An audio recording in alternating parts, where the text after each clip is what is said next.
थोड़ा सोचिएगा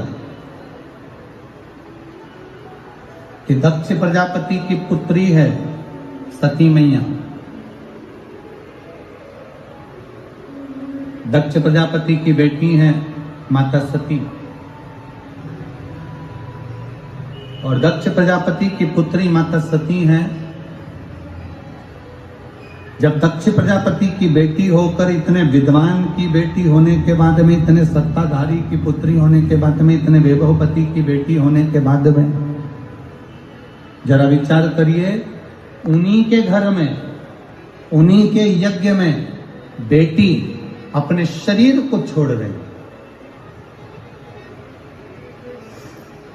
उन्हीं के घर में, उन्हीं के घर के यज्ञ में बेटी अपने शरीर पर त्याग कर रही है, बेटी अपने शरीर को छोड़ रही है। कारण केवल एक, जो शिव के सम्मुख में झूठ, शिव के सम्मुख में प्रपंच, शंकर भगवान के सम्मुख में झूठ, प्रपंच, छल, बेईमानी से थोड़ा सा भी संग शंकर भगवान का कर लेता है, थोड़ा भी संग शिव का कर लेता है, उसको एक ना एक दिन पछतावा करना ही पड़ता है।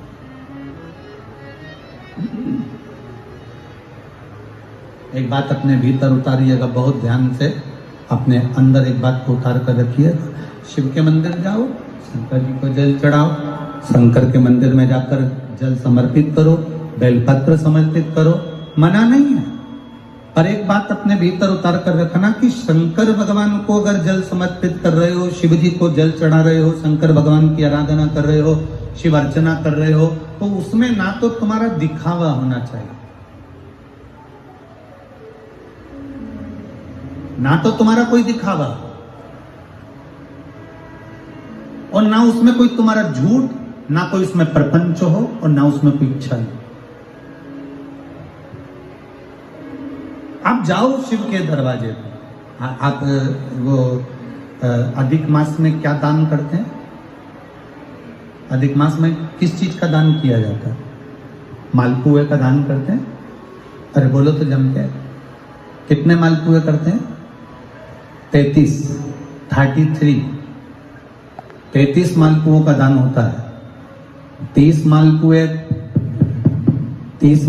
तो 30 दिन के हो गए, और 3 जो मालपुए होते हैं उसके ऊपर जो 33वें 3 मालपुए जो होते हैं, वो एक मालपुआ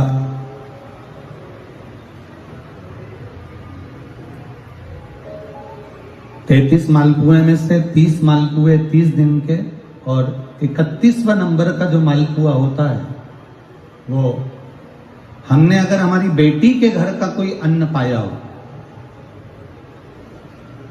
हमने अगर अपनी बेटी के घर का कोई भाग ग्रहण कर लिया हो, हमने अपने अगर बेटी के, बहन बेटी के घर का कोई चीज खा ली हो, तो हमको दोष ना लगे। 32वें नंबर का जो मालपुआ होता है, वो हमने अगर किसी संत, गुरु, ब्राह्मण, साधु, सन्यासी, तपस्वी, साधक, उपासक, किसी विप्रजन, किसी ब्राह्मण जन के घर का यदि हमने कुछ खा लिया हो, तो उसका दोष न लगे। ये 32वें नंबर का मालपुआ होता है।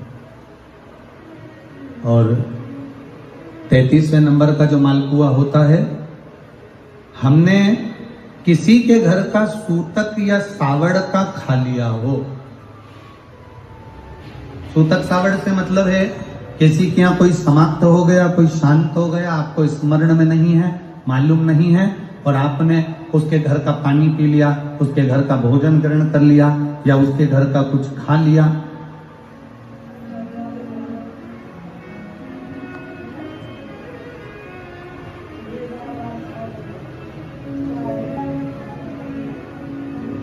हमने अगर कुछ खाया हो, कोई के यहाँ शांत हो गए, कोई के यहाँ समाप्त हो गए, और उसके घर का यदि हमने कुछ पा लिया, कुछ पानी पी लिया सूतक का, तो उसका दोष न लगे।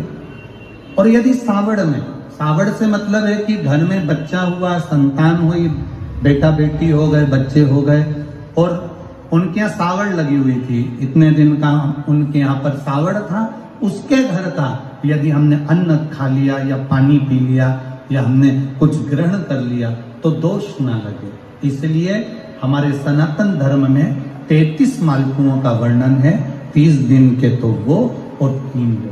अब एक बात और ध्यान में रखना, स्कंद पुराण, विष्णु पुराण जब अधिक मास के व्रत का वर्णन करती है तो उसमें 33 मालपुए का ही विधान क्यों लिखा? इसमें रसगुल्ला नहीं लिखा, जलेबी नहीं लिखी, इमरती नहीं लिखी या कोई 33 सामग्री नहीं लिखी, तो 33 मालपुआ ही क्यों लिखा गया? उसका कारण केवल इतना है, मालपुआ जब बनता है तो उसमें बारीक बारीक छेद हो जाते हैं। शास्त्र के अनुसार जितने छिद्र मालपुए के अंदर रहते हैं, अधिक मास में 3 वर्ष में एक बार यह मालपुए का 33 मालपुए का जो दान दिया जाता है, इससे जो जीव हमारे पूर्वज, हमारे जो गए हुए जीव हैं, कई भटक रहे होते हैं, कोई किसी योनि में है, कोई किसी जगह भटक रहा होता है, तो वो उस योनि से हमारे केवल अधिक मास में दान कर देने से वो उस योनि से मुक्त हो जाता है। इसलिए इन मालपुओं का वर्णन है, इसलिए इन मालपुओं का वर्णन किया गया है। अब एक बात अपने भीतर उतारिएगा जरा कि अपने जीवन काल में हम करें, दान करने की मना नहीं, भजन करने की मना नहीं, संकीर्तन करने की मना नहीं, भगवत भजन करने की मना नहीं, पर दिखावे से परे होकर, झूठ से परे होकर, असत्यता से परे होकर, एक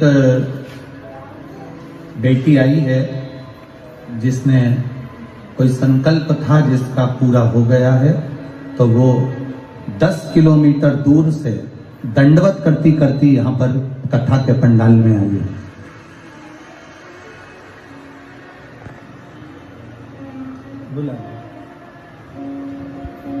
इसका एक संकल्प था जो देवाधिदेव महादेव ने पूरा कर दिया, तो विनती करी थी कि 11 किलोमीटर की दंडवत करते हुए कथा के पंडाल में पहुंचेगी। एक बार जोरदार ताली बजाएं इस बच्ची को।